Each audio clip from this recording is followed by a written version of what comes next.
Co-sponsored by the Darien Sail and Power Squadron and the Darien Boat Club and the Yacht Club.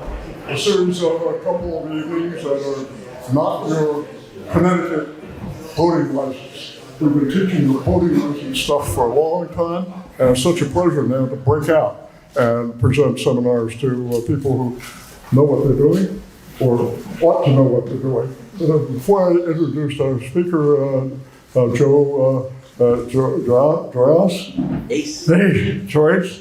I'd like to remind you of the session that will be in 2 weeks. Dr. Mark, I will give you one of these flyers as you leave tonight. Dr. Mark Andre, who grew up here at Noroton and was a member of Post 53, went on to medical school and is now up at Bridgeport Hospital Emergency Room. Mark knows a little bit about sailing and how to deal with problems, which seem to be the theme of our series, problems on the water.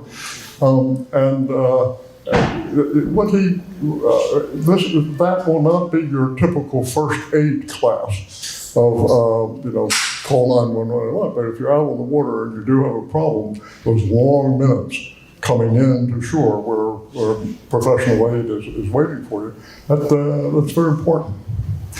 Now, I'd like to also pitch something that is really nice that's going to happen on Sunday evening this week over at Norwalk Yacht Club. And at 5 o'clock on Sunday afternoon, a representative of the U.S. Coast Guard, who is the administrative officer of the bark Eagle. That Eagle is a 295-foot sailing bark that's used for training of the Coast Guard graduates out of London and travels all over the place. It's a wonderful ship. Some of you may have been on board as tourists, and now we'll hear the inside story of the administration of such a big boat. So that's 5 o'clock, Norwalk Yacht Club, and there'll be some adult refreshment, and it'll be a very nice time. So now, Joe. Many of you have known him over the years as a problem solver, a very much of a resource, and a good friend, and a guy with a lot of common sense about what to do and what not to do on the water. So, Joe, if you want to use this mic, I'm fine, but I think you give it a try or whatever you'd like to do. Sure.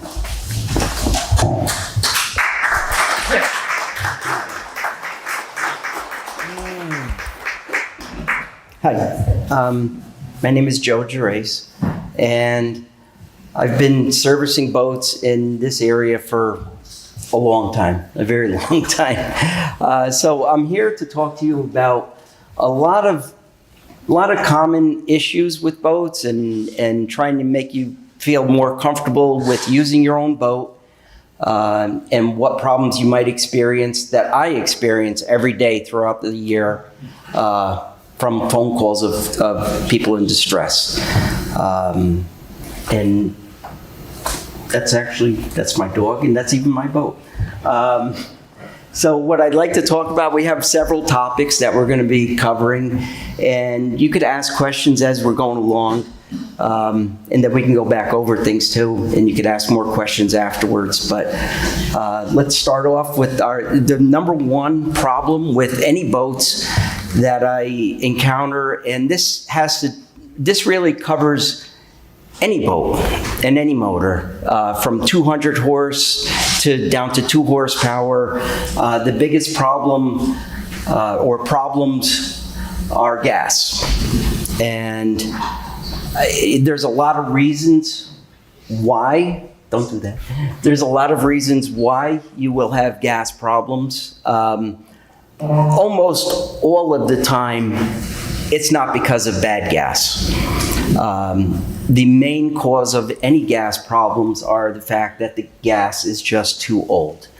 And that's because boats really aren't used that much. Typically in this area, I see boats, average use hours-wise on the engines is about 20 hours a year. And 20 hours a year, you're really not going through the gas enough to really put more gas in the boat and introduce new gas. So the motor is always working on old gas. And one of the ways you can help prevent any gas-related problems, if you're one of the people that does not use the boat that much, is to put additives in the gas. And the best time to put any additives in the gas is when you get the gas first. And I could have a whole seminar just on additives. I didn't want to get into that, but what I do tell anybody is that any additives, any fuel stabilizer or snake oil that you put in the gas when the gas is new will be very effective, and it'll help you throughout the whole year. And especially coming to the end of the year, when the boat comes out of the water, that gas needs to be treated. In my eyes, it needs to be treated before the boat ever comes out of the water.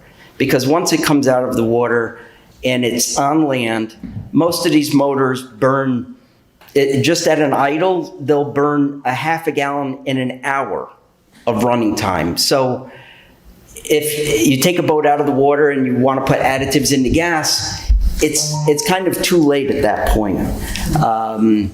You need to put additives in. Like when I pick up a boat for storage for the winter and doing service on it, I put additives in the gas before I drive the boat out of the water. That way I give it a good hard run, and the additives are distributed through the whole fuel system. That really helps. But ultimately, it's up to you, the users, to put additives in the gas when the gas is new. And that could be in April, May, June, July. So I can't stress that enough. Several boats a year, we end up taking out all of the gas out of the boats because I can tell that that boat hasn't been used at all that year, and it's working on last year's gas. So the gas is kind of still good, but by the time it goes through the winter and into the next spring, and then the customer doesn't use it again, you're dealing with really bad gas, and you're going to deal with something like that photo there, which doesn't show too well. But if you look closely, there's two different colors of fluid in each of those tanks, and that's just old gas. That came out of a boat, I think it was a 15-year-old boat that had 200 hours on it. So, they used the boat 15 hours a year. And that was the second time we've worked on that boat for a gas-related problem. So, additives in the gas, putting fresh gas in. If the gas is more than a year old, your best friend is to just take the gas out of the boat. Just pump it out and start with new gas. Yes? I believe there are two different schools of thoughts, that some people say empty completely the gas for the winter, and others will say no, fill it up to the max. Okay, I will absolutely always say never ever fill your boat up at the end of the season. Because there's one thing I can guarantee you, that gas is going to be 6 to 8 months old before you put the boat back in the water. Why would you do that? And then the guy goes to shrink wrap the boat and it's a full tank of gas and things blow up. So it's never good to put old, and especially when you're going I'm not knocking any boat clubs, but you're filling a boat up from the gas dock. That gas is probably 2 months old already. So it's crazy to fill a boat up. I've been doing this 45 years. I can never, ever relate any low gas conditions to whatever they call condensation, whatever. Never seen it, ever. Yes. So I know an idiot who, because he's cheap, he only keeps his tank half full, and that's from the bottom up. Yes. I was trying to talk him, I said, why don't you fill it up first? And no. So he starts in the middle, and he lets it go down way too low, and you know the problem with that. Yeah. Tell what happens to what gets sucked into the fuel line. Well, It's, first of all, the pickup on a gas tank is at the very bottom. So it's always picking up the gas. Whether you run it low or not, it's not necessarily going to pick up a lot of garbage in the bottom of the tank. That's really not, a lot of people think that that's what happens. Most of the time, there isn't a problem running it low. You don't want to run out of gas. No. But it's always picking up off the bottom of the tank. So the fact that there's very little gas left in the tank doesn't necessarily cause any problems because, the pickup is always there. He seems to get his filter changed a lot. Well, I'll tell you why. He's not putting additives in the gas when he gets the gas new. Additives do not work well on old gas. The only thing that works on old gas is a pump. You take it out of the boat. So it's everybody's job to just make sure that gas is fresh, it has additives in it, and I have some ideas on additives. And anything that I'm telling you or recommending has been things that I've seen over 100 years. And sometimes I can explain it, sometimes I can't explain it. I just know certain things work. But, the gas half full, half empty, whatever, or, full or empty, don't worry about it. Just don't have it empty. Yes? Does the same thing follow for diesel fuel? I would say so, yeah. I mean, diesel fuel has its own set of issues with algae growth and stuff. And there's actually one additive that I recommend for boaters. It's a Squadron additive that is it's the same chemical that is used or recommended for diesel fuel as well. Okay. But absolutely any fuel, any diesel engine, any gasoline engine, big engine, small engine, always needs to have additives when the gas is new. Okay. Or even if it's new and you reuse it pretty soon. Every time you put gas in the boat, additives in the gas. These apply to outboard and Everything, anything really.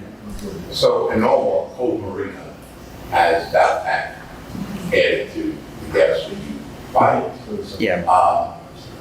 Even though it's an additive and there's so many gallons, can it be diluted? Do you need to add an additional additive or does that suffice? Well, what are their claims with the ValveTech additive? Really, what is it? Now, I used to use ValveTech additives a long time ago, and I strayed away from that. There's so many different additives, there's so many different claims, and geez, I don't even know if they put the additive in, But what is the claim with the ValveTech additive? That brings up a whole other issue of putting too many additives in gas. I don't think that would be the case with the ValveTech supported gas station, but I would do a little bit of research, asking the people at the pump, what does ValveTech do? I think they offer pamphlets and things on what their gas does. And then your mechanic can also give you advice on what additives they think is best on top of that. But you can always refer to your mechanic and ask him, what do you think I should do? I want to do something more than what they're telling me at the pump because I don't believe them. What else can I put on in the gas? Because I don't know. I don't trust a lot of things, so I like to just do my own stuff. Does the additive also compensate for the ethanol that's in the gas? Ethanol isn't the real problem. There's no compensation for ethanol. Ethanol just really likes problems close by. So if you have a problem, ethanol is going to amplify that. But ethanol, all your cars are working fine. You're working on ethanol gas, but you're not in that harsh environment that boats are in. So and nobody pays attention to their gas tanks in their boats. Very few people do. And I'll show you in the slide coming up. I'll explain a little bit more about that. And so we'll move on. We're going to move on to something else right now, and we can come back to this because we can talk all day about gas. So, I would say a big problem that a lot of boaters encounter are battery-related problems. If you have good gas, you can't get the motor started, and that's due to poor maintenance, most likely. And that's something else that you should always question your mechanic or yourself about the condition of your batteries. I'm taking, like most of these pictures I'm taking or that I have up here, they're from the last day or 2 days. This is classic example. Like that picture up in the corner shows 2 different batteries in a boat. It shows a tag on the battery of 614, meaning that one battery is 10 years old. The other battery that you could see is green. It's a much newer battery, but those are, and all of these connections are from these batteries, and you can see how green they are. This is a boat that was supposed to be serviced or maintained every year. I just took this boat out of the water yesterday. Those terminals haven't been touched in years. So the classic mistakes are 2 different types of batteries, first of all. Never mix batteries. And in my eyes, I don't care how good the batteries are, never mix the age of batteries. Because one weak battery will drag down a good battery. So never mix the age. Always change everything all at once, and you should be able to go 3 to 5 years with no issues. My shop is filled with perfectly good batteries that I take out of boats because that's my job, to take good batteries out of boats. When I have to go down to the dock and take out a bad battery, I didn't do something right because I didn't keep that customer on a proper schedule of changing the battery before it fails. And that's why you're paying that's why you pay somebody to not have failures. So you need to have an appropriate schedule for changing batteries. When you use your boat, please just put it on all 1 and 2 combined. I used to think, or the reason for only running it on battery number 1 or battery number 2 is to isolate the boat or the battery system, so you have one reserve battery and you have one battery that's being charged.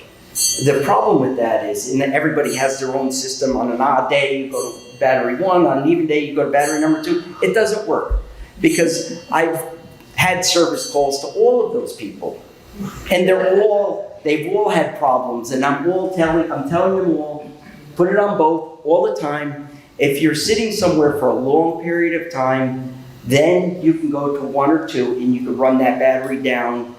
And when you try to start the boat and things are run down, then you go to battery 2 or both.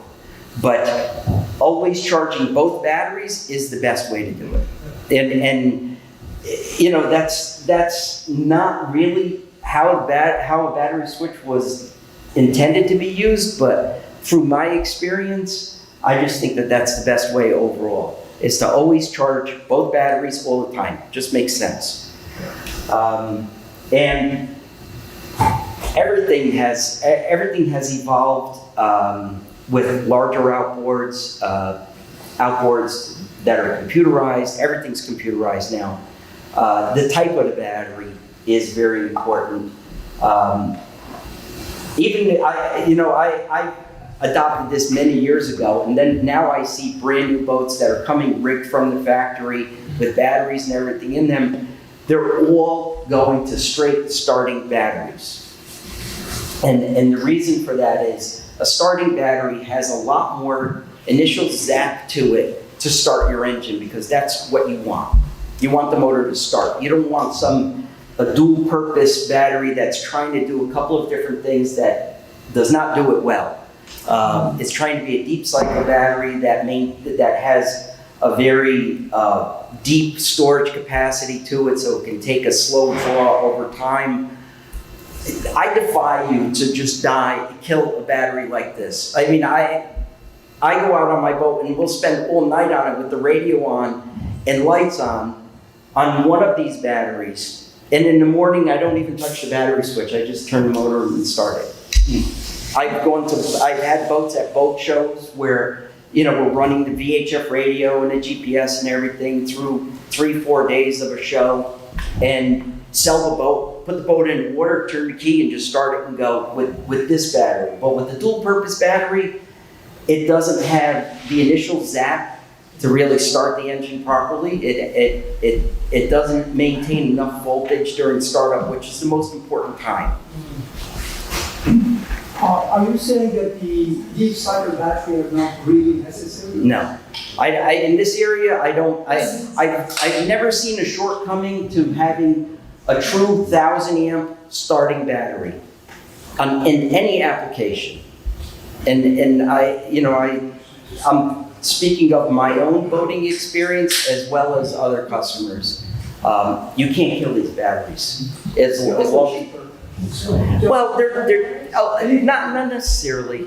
Not necessarily. Yes. It's not any good if you've got gel cell batteries. You need to buy a new one and save money. You don't want to buy a lead acid battery. Don't buy gel mix cell it in batteries. with the rice.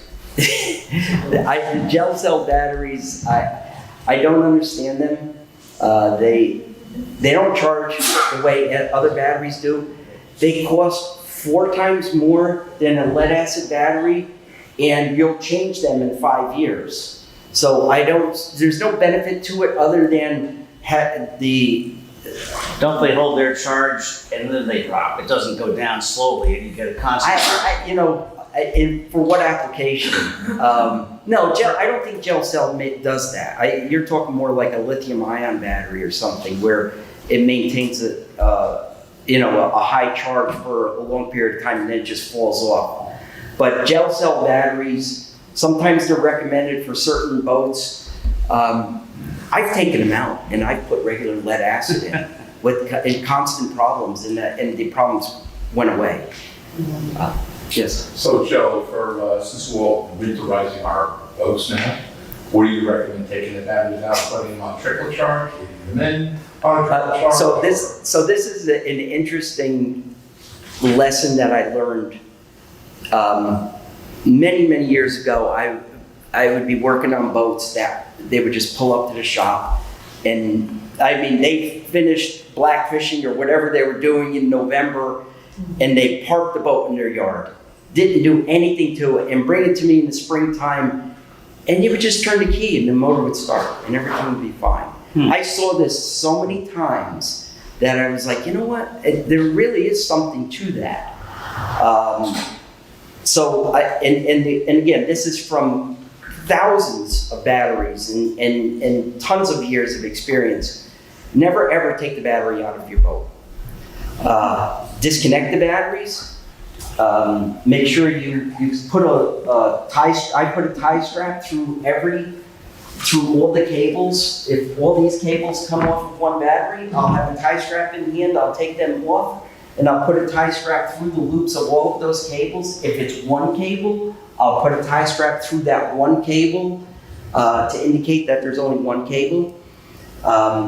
If those batteries are good and they're charged, they should be at least 90% in the springtime. So, You don't need to keep a trickle charger on? No. And if they're dead, the battery was no good because it had an internal draw.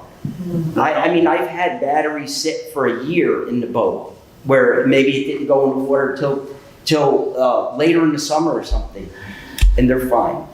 As long as they get put away relatively clean and charged, a battery in a boat is fine. And I'll give you one example of where my method is far.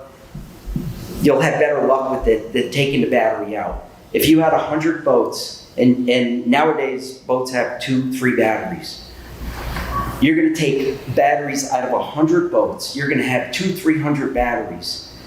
The chance of problems happening from removing all of those batteries from boats, damaging the batteries, damaging the boats. There's so many obstacles to taking a battery out of a boat that you eliminate that by leaving it in the boat. I guarantee you, if I told you to take batteries out of 100 boats, you're going to drop 2 batteries off of the boats and you're going to break them. Yeah. Or you're going to scratch the boat. You're going to damage something. So there's just problems with removing batteries from the boat, but ultimately, a good battery will easily last the winter in a boat with the cables disconnected. I've had some boats where I just played around with things where, I've had to customize where the battery was and it was impossible to get to it. Like you had to take off a panel and get to it. I would just turn the battery switch off and park the boat. And I've never had a failure that way either. So leaving the batteries in a boat, for me, it's proven. And that's what I go by. So instead of disconnecting the battery, turning it to off, is that as good? No, because there could be some residual draws somewhere. There could be a problem with your bilge pump. Some boats, newer boats, have a little bit of draw for computers and things, even electronic controls. Sometimes they're directly wired, which I don't understand, and I put them on a switch as well. But disconnect them is the simplest way, and just always wipe the top of the batteries off, so you don't have any. This is grease here; it looks terrible, but you don't want any dirt on top of the batteries because that would create some tracking from one post to the other. So cleanliness is important. So you don't have to worry about it freezing during the winter? And never have one freeze ever. Really? The only time it'll freeze is if it's water, if the battery is bad. But Well, lead acid batteries have some water in them, don't they? well, yeah, they're filled with water, but they have an energy state to them that keeps them from freezing. Oh. They don't freeze. I mean, if we're in minus 30-degree weather, like if you're in Vermont or somewhere and your car won't start in the morning, so they take their batteries out of their cars and bring them inside. Oh, yeah. We're not there. Yes. Also, supercharging there's a chance, and apparently it does happen, that the fumes come out and explodes. Yeah. Don't touch the battery. Say all the other boats next to it end up in fire as well. Don't touch the battery. Just disconnect it, walk away from it. In the springtime, when you connect it, you'll turn the key and that battery will be 90%. Every so often I charge batteries in the springtime. I'll put a charger on it and I have the cheapest charger there is because I just think chargers are dangerous. Most of the time they're used incorrectly and they ruin batteries. So I like a very weak charger that's a 5 or a 10 amp charger. And when you put, in the springtime, every day I see it. I put the charger on the battery and the amp meter will show that it's taken 5 or 6 amps for 5 minutes. And then it's down to almost nothing. So, if I wanted to, I couldn't leave it on charge for a half an hour because it feathers down to nothing in no time. And that happens continuously. So, again, that's another area of creating more problems than solving problems. It works.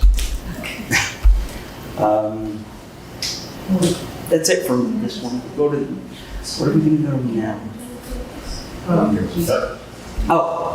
This will not, you cannot go out if that thing is pulled off of there.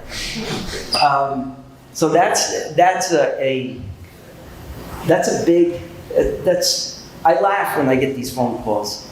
And sometimes they're from very, very experienced boaters, but there is a kill switch on most boats. And when that clip is pulled off, things will happen. It'll try and start, but it won't start. And some kill switches are not that obvious. Some people, the kill switch may be in a different location, and you may not pay attention to it. You may not even know it exists. And then some little kid plays with that nice red cord and pulls the kill switch off, and you've never paid attention to it ever. So that happens. And this year alone, I think I had 2 very experienced boaters with phone calls calling me about that. And yeah, that's a good one. Yes. So, just to add to that, there's a new law that has just been passed in the state of Florida, and it's going to migrate, come up here, and the Coast Guard will be enforcing it, not this year, but years to come, is that boats that are 23 feet and smaller, you're gonna have to wear that landed regardless. Wow. And if you're out there and they see that it's not attached to you, because a lot of boats have been going wild with Yeah. boaters falling in the water, causing accidents and deaths, and if they see that you don't have it attached to you, you'll get a fine. So that's a law that's already on the books. Yeah. That's gonna be migrating up this way. Yeah, It's been up here for 5 years or more. Oh, it happens? Yep. Okay. so that you have to wear the safety lanyard? You have to have it attached to you. Wow. Do the Coast Guard know about it? Or What? whoever's going to check, do they know the rules? Sometimes they don't. So you should start selling longer safety lanyards. Yes. I wear them occasionally too, and sometimes I forget when I'm working on a boat and I have to take it for a ride and I know I'm going to get stuck or nobody's around. I'll wear one, and then I'll go back to the motor and I'll forget that I'm wearing the thing. It's a great thing to wear. I always encourage it when I know somebody has younger kids that use the boat. I always make sure that's operational, that there's a hook on the end of the lanyard that they can clip onto themselves. It is very important. That's it. There's also an electronic version of that. There's wireless electronic things. There's a lot of stuff out there. I've installed some years ago when they first came out, and they weren't as reliable as I'm sure they are now. So, they're making things a lot more user-friendly and reliable. But it definitely is something that should be taken seriously. I mean, just like seatbelts. It's something that nobody wore before, and now everybody wears them, and it's second nature, and it's always a good thing. So what contributes to dead batteries that are good is a dirty bilge or a bad bilge pump. Very common. It can't hurt once in a while to see where your bilge pump is. It's probably the number 2 service call that I go on is dead batteries, bad bilge pumps, just something not working right. A lot of times the bilge pump can get fouled up by a little bit of debris. Sometimes it's ridiculous. Sometimes it could be, I'm not even exaggerating, it could be a feather from a seagull or something. And, so I can't even say to the customer, you got to make sure there's no bird feathers on your boat. People with dogs, like a golden lab or something, there's hair all over the place, and the hair will actually build up in the bilge pump in the impeller and foul it up. So it's very easy, or a little pebble from sand or something. You can't have sand on your boat. So it's hard to keep them reliable, but you have to try, because that is a very big cause of batteries going dead, is from a clogged bilge pump that isn't functioning right and it runs down the battery, or it doesn't work at all and the boat fills up with water because of a problem, and it creates more problems on top of that. So the bilge pump is always a good thing to understand where it is and how to check it. And on this particular pump, in most pumps, there's going to be like a tab or one tab on each side of the bilge pump that allows you to separate the white part from the blue part, the 2 parts of the pump, and that allows you to look inside the internals of the pump where the clogging always occurs. And you're always going to be pulling something out of there.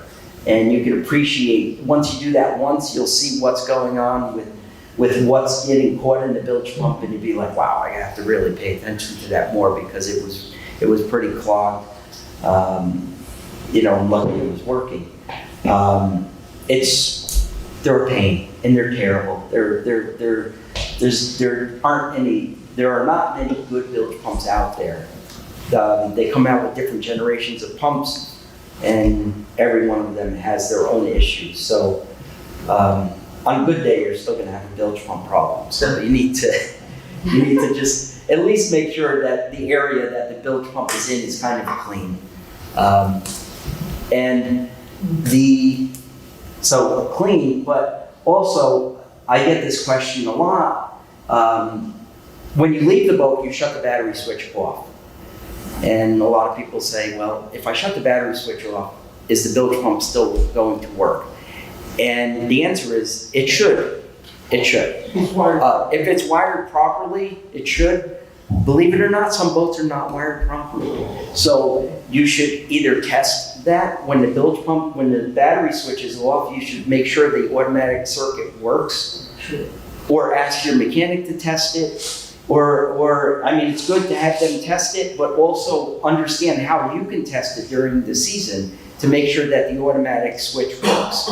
There's different types of sensors or flow mechanisms that actuate a bilge pump, and you need to understand that as well. Sometimes it could be an exposed float switch that just pivots up and down, and something could easily go underneath that float mechanism to disrupt it and prohibit it from working properly. This particular pump has a sensor on it where you just hold your finger to it for a few seconds and the pump will go on. But it is important to test that automatic circuit once in a while, or at least understand how it works. Come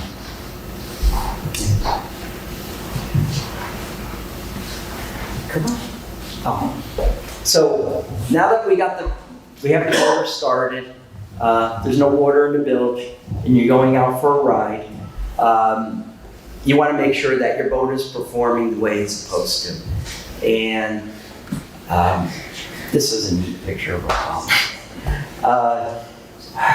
It is very important to get the right boat speed and engine speed together to make sure that everything is working properly.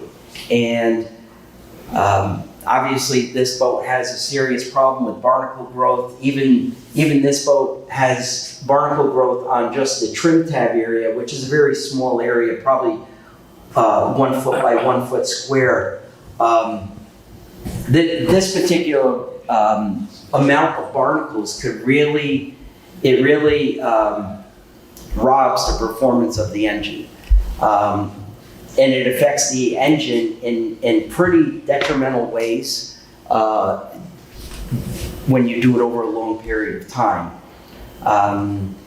It's very critical that all engines achieve a certain speed, and it was hard taking this picture going this fast, but the speed of this particular boat was 5,500 RPMs, the engine speed. And it's important that your engine reach a certain wide open throttle speed, which guarantees that every other speed below that will exhibit a certain load characteristic on the engine, allowing it to perform properly. When the engine is bogged down, when it's dragging an anchor, like these barnacles, it puts an extreme load on the engine. It robs performance, the boat speed is way down, and it really hurts the engine as well. So that's something that I always do. I always run a boat wide open when I'm working on it or testing it. I want to see how fast the boat goes. Not to go fast, but to verify that the performance in the matching prop, engine, and boat are all performing the way they're supposed to.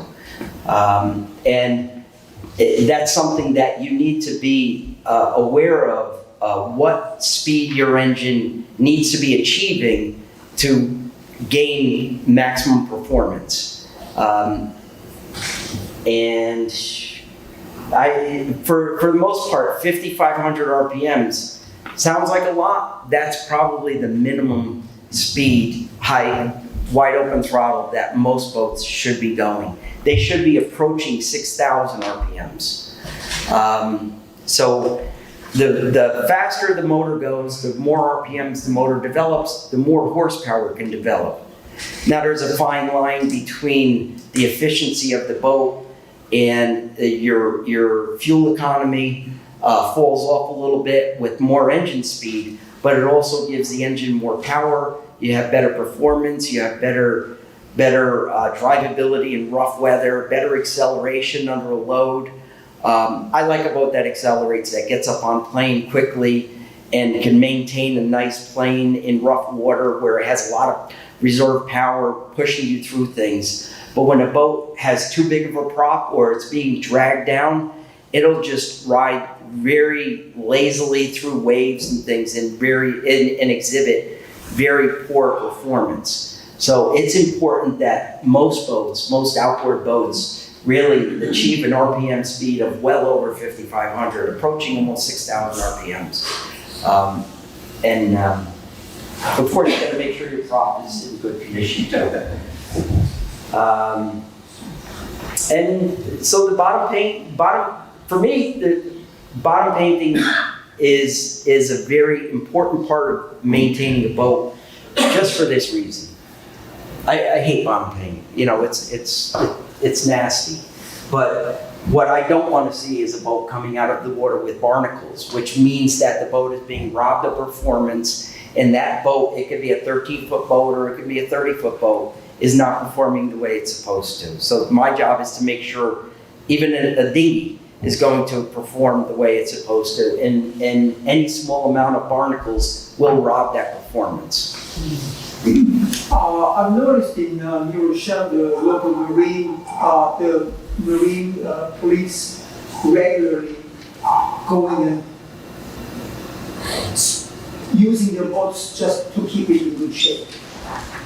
Not testing, but well, like you said. But I have a 9.9 horsepower Honda for my sailboat, and I wonder if I should also do the same thing if I don't use it, especially for a while, like once a month, a week, or whatever. What would you recommend to go at full throttle in 5, 10, 20 miles an hour? Small engines have a huge problem with that because a small engine will never get, it never gets seasoned properly ever, almost. Almost all the time we'll never see a proper break-in where it's used a good amount to where from the time it's new to the time it is now, it's really, everything is seated well and sealing well. It's difficult for small engines, especially sailboats. But you should always run things at a very fast speed, occasionally. 10 minutes, half an hour, 2 hours? Well, I'll tell you, so I came up with the system for the Darien Boat Club. They have their launch, and it runs back and forth all the time. And they have issues with the engine. Actually, the oil would increase over time. And it's a very big problem. And what it is it's the boat is being lugged down too much constantly. And there's a lot of gas that enters into the oiling system and creates a very high oil level over a period of time. Because the motor never really gets a chance to really just run wide open at a nice light load for a period of time. So I made a simple system for them. I told them it's a 555 system. I want you to run the motor at 5,000 RPMs for 5 minutes every 5 days. And that seats everything. That really gives it a good run. And they did that most of the second half of the season, and it really alleviated a lot of those problems with oiling problems, over-oiling, allowing the motor to really seat well and really tighten up and just stretch its legs. And a lot of smaller engines can never do that. So they constantly, when I change oil on engines, the oil level is way above full. It's never the other way. It always increases its oil level from, they call it gassing, where gas actually enters into the oiling system because it's being lugged. And I could see that, like a boat like this, taking it out of the water I knew immediately that that boat would have there would be a large oil increase in that particular engine because it was really being lugged and, you know, it created an over-oiling condition. Another question. Oh. So, Does that Trilux anti-fouling paint work on propellers? Or does it get just worn off from the high speed? It doesn't get worn off. Trilux is really good paint. It depends on where you are. Like in the mooring field out here, in most mooring fields, that's the worst situation.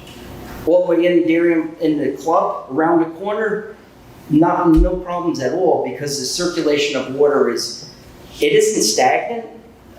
It's less oxygenated. But out in an open mooring field, it's impossible. I mean, we do everything.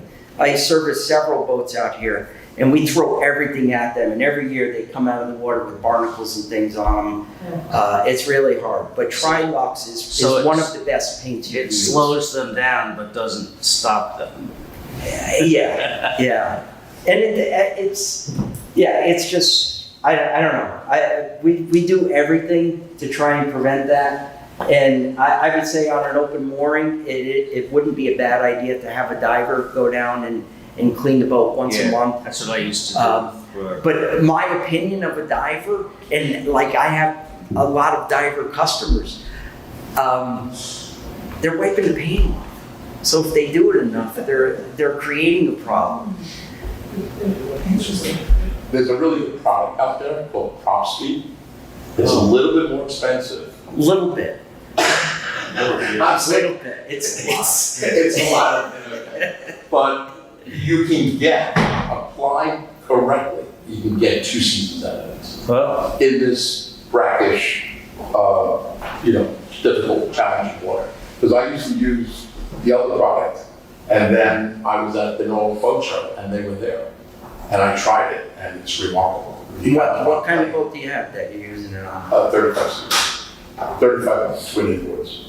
So you have like tunnel drive and you're doing Yeah, the shaft I and do the drives. shaft and the Yeah, props? Yeah. And my son has a 27-7 console 300, and he puts it on his as well, even though he turns up. He's And where do you keep the boat? been normal. It's on a mooring or at the dock? No. At the dock. Yeah. Yeah, no, prop speed is great. It's like $400 a quart. I mean, I don't think I'm exaggerating. yeah, the bottom paint's not cheap either, Well, so. it's special. No. Yeah, but It's special for it's boats. special for the Yes. fact- My customers, they love when I say this is special paint. You'll really rue like the that. day. But you'll never have to worry about getting off. It doesn't work to save money. No. You can buy it cheaper, buy it probably. Yeah, you can pay to have it hauled out of the water and cleaned and put back in. Question. Yes. I had a 27 feet cattle sailboat with universal engine, and I put in the spark plugs mystery oil before winterizing, and then of course in the beginning of the summer when I started there's a lot of smoke, but that was Yeah, that's good. Does that apply also for outboard, a Honda outboard? 10? So I don't want to talk about that too much, but my recommendation to you is to just use 2-stroke oil in the gas. All the time, practically. I think it's for I know. Use 2-stroke oil in the gas. Because it's a form of Marvel Mystery Oil, but it's understand 2-stroke oil and gas and put oil in it the way Yes. it used to be. Yes. So Every boat that I winterize, I do that too. Every boat. only for winterizing or all year round? You know what? If I had my way, I'd have everybody using a little bit all the time. And the reason for that is with gas problems or ethanol in the gas, where it likes to create problems or grab problems, when the gas is in the fuel system and the gas evaporates, it will always leave the oil behind that you're introducing into the gas system. That oil puts a protective coating on everything, and it keeps things lubricated and it prevents oxidation on any metal surfaces or aluminum surfaces in the fuel system, along with having 75 years of engineering for helping carbon dispersant in the combustion chamber. So there's excellent qualities to two-stroke oil nowadays. Marvel Mystery Oil was made in Connecticut somewhere in somebody's garage. They never changed the formula. It's a good oil, but two-stroke oil has that beat by millions and millions of dollars of research.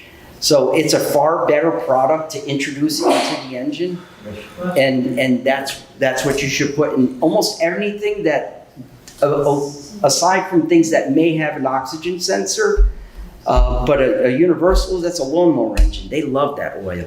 Yes. You put oil in the gas, it'll run better than it ever has. So only winterizing it or all year round? I would use it all year round, especially on your engine. Quantity, like an ounce? A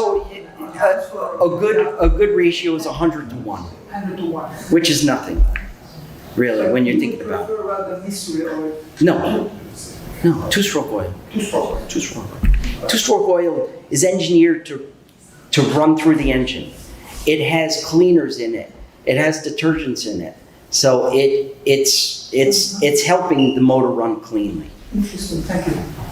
Just for So when you winterize your engine, I always just, I don't know, I put a little dab of engine oil around the thread of the spark plug when I put it back in just to keep it from seizing or something over the winter or something. Is that bad to do that? No, I don't know. I mean, it's a little smoky when it first starts up and it burns off. Yeah, that's fine. It's fine. Like the same thing you're saying, they're two different things. Well, I just anytime you introduce oil into anything during the layup period is beneficial. It really is. Did we get off track a little bit? No, that's okay. This is a great subject, and it's a good subject. What do we? All right, we'll get back to oils and stuff if you want to talk about that.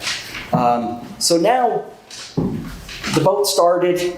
It's not filled with water. You don't have barnacles or anything, and you brought the boat back to the dock, and you want to clean it. And so I have some secrets here of really what works. Now, any of these products here are going to help to get your boat clean. They're not going to wax it. Wax is there's so many different versions of waxes and top coats of something to protect the boat. But when it gets dirty and you need to clean things, these are the products that I use every day. And I would say, out of all of these products, there's 3 things on this screen that you could clean almost anything with the least expensive way. And number 1 is the vinyl cleaner. Number 2 is Barkeeper's Friend. And number 3 is the magic sponge or magic eraser. Between those 3 things, you could clean anything on a boat very easily. Barkeepers, this costs $2 or $3, and it's an excellent stainless steel cleaner, rust remover, an extremely mild compound, just like a magic sponge is a version of a compound. It's microscopic plastic particles that it's like a million grit sandpaper. The magic sponge, along with vinyl clean, will clean your cushions or your seats or your vinyl like you've never seen before. The first time I learned about magic sponge or magic eraser, I was cleaning some upholstery that I got dirty, and it was relatively new. And I'm like, Jesus, it doesn't look new anymore after I got my greasy hands on it. And I tried cleaning it, and it looked pretty good.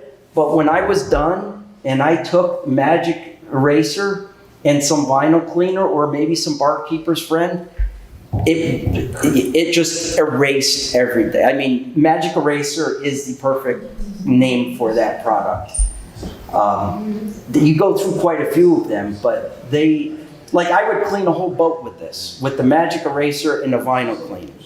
I would clean a whole boat from top to bottom with it because it takes off every little stain, all kinds of stains. There's nothing better to clean a floor than deck cleaner, non-skid deck cleaner.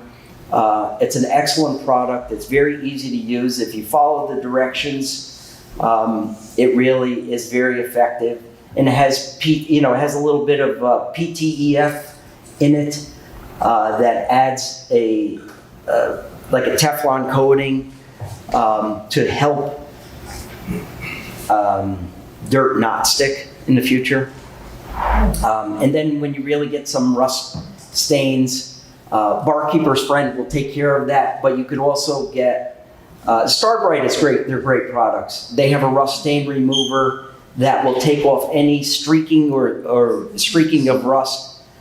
It's a great product, but it's dangerous because it is acid. So you have to be very cautious with that. But they're all very effective. They all have their place. This is bilge cleaner.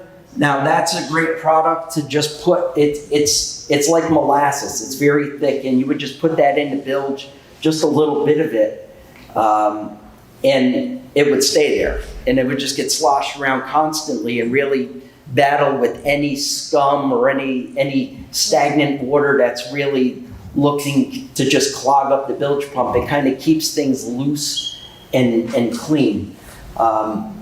As far as washing the boat or rinsing it off, you could use dishwashing soap and stuff, but that's not really a good product for a boat because it's actually pretty harsh. You should just get a container of boat wash soap, whatever, I don't care, anything. Anything works. And you just need to rinse the boat off and wash it with regular boat soap and dry it off. And don't buy a gallon of it, because a gallon is, I don't know, that's a lot of soap. It's like one cap for 3 gallons. So I don't know who's using a gallon of boat soap, but it's just important to just rinse the boat off with a little bit of soap and water and dry things off. Spray 9 is my favorite product, but it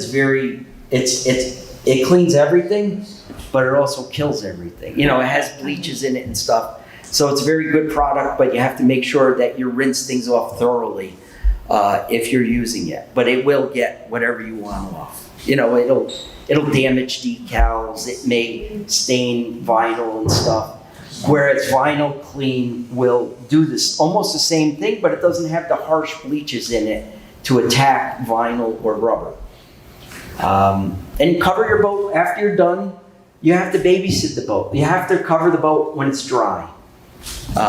That's very important. Covering the boat after you washed it and everything is just, or it's raining and you cover it, it just creates a mess later on. Everything is just festering in there. So it's very important to make sure things are dry and somewhat clean. You don't have to go crazy on any of these products, but just getting the salt off of the boat is really the key thing you're looking for. Anything like easy off, it's really stuck. Well, that's like, so that's the highest form of this acid. And that, I wouldn't recommend that. I mean, if it's foggy out, if it's damp out, it smokes because it's reacting with the water, and just the fumes will burn your skin. So, there's lesser versions that you could use that won't kill you. Or you can just leave the stains there. Another great product is black streak remover. Yes. It's not that harsh. I don't. With your magic spot. Yeah. It's magic. Yes. Yeah. And I don't understand black streak remover, but there's black streaks on the boat, and that's the only thing that takes it off. It really is. Right. But I think Vinyl Clean and the Magic Eraser does that. But my shop is filled with cleaners, and I can't stand that because it's, I'd like to have just a handful of things that really can cover all bases. It makes it a lot simpler. You just need simplicity. with things. And the other thing is salt away for flushing the outwards after John Ocean cover. Yeah, no, I never do Since that. we're cleaning. I see people do that. I never do that. No. Because I've noticed that my son's boat, there are two condensers, and it impacts the performance of the boat. So when we took them out, it was all caked up with salt. Really? And so we started using that product, and we didn't have to change it. Oh, well, I mean, yeah, there's a lot of good products like that out there. Those are things that I haven't really, I don't really get into too much. It's hard enough to get people just to keep their boats clean, let alone put salt away in and flush the motors and stuff. It's just, I'm just dealing with just basics here, just to keep the boat going forward. Sorry. Yes. Yeah, just one thing I'd recommend for those that get yellow stains along the waterline of their boat, along the lines of the other thing you're talking about there that's kind of acidic, is a product called Mary Kate On Off. Yeah, well, that's the same thing as this, but it's, No effort whatsoever. Yeah. I take a toothbrush and I just swipe it along the line and I can actually watch it disappear. Just to give you an idea how powerful it is, by the end of running around my 28-foot boat, the toothbrush has started to melt. yes. I charge $25 to acid wash a boat that has a lot of staining along it.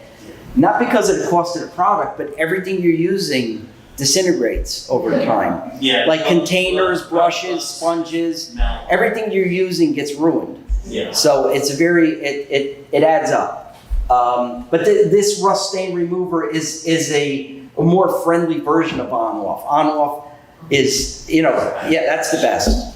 I watched a guy go around. Well, I just arrived down at the yard, and the guy had been working on getting the yellow off of his 33-footer for about 2 hours. And he had a section about this long left.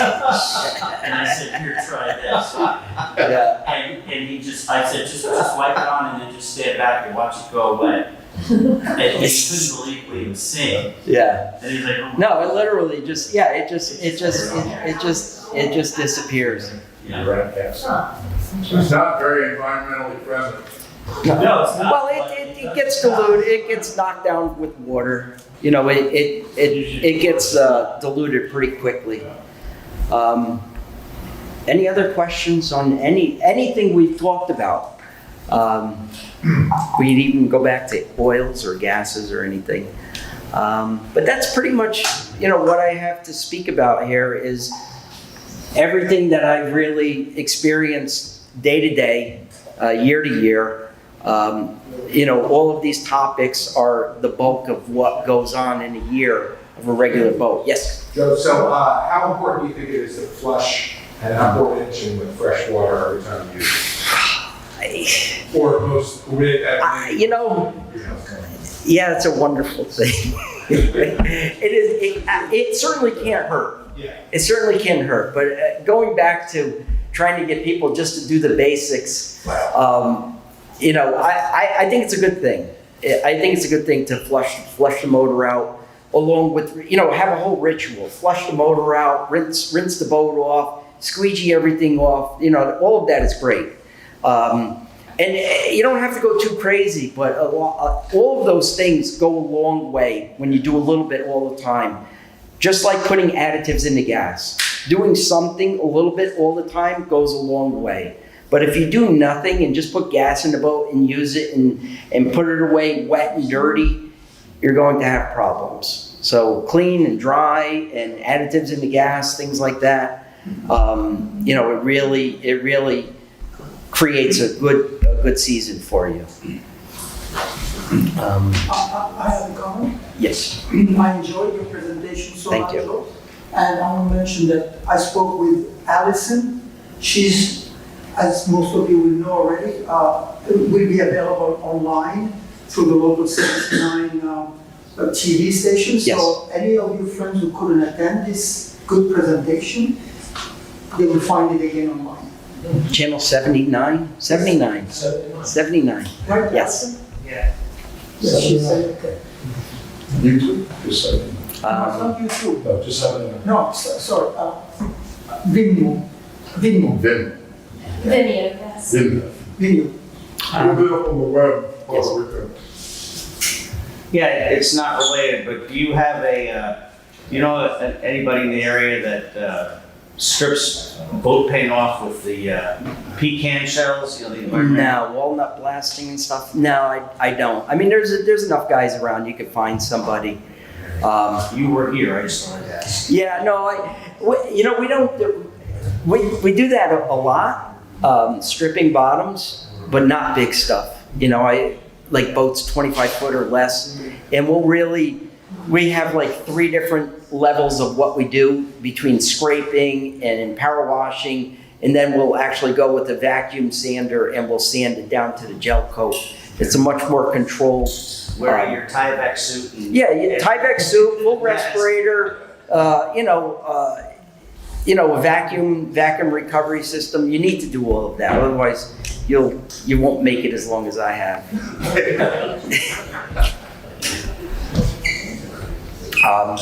Okay, that's it.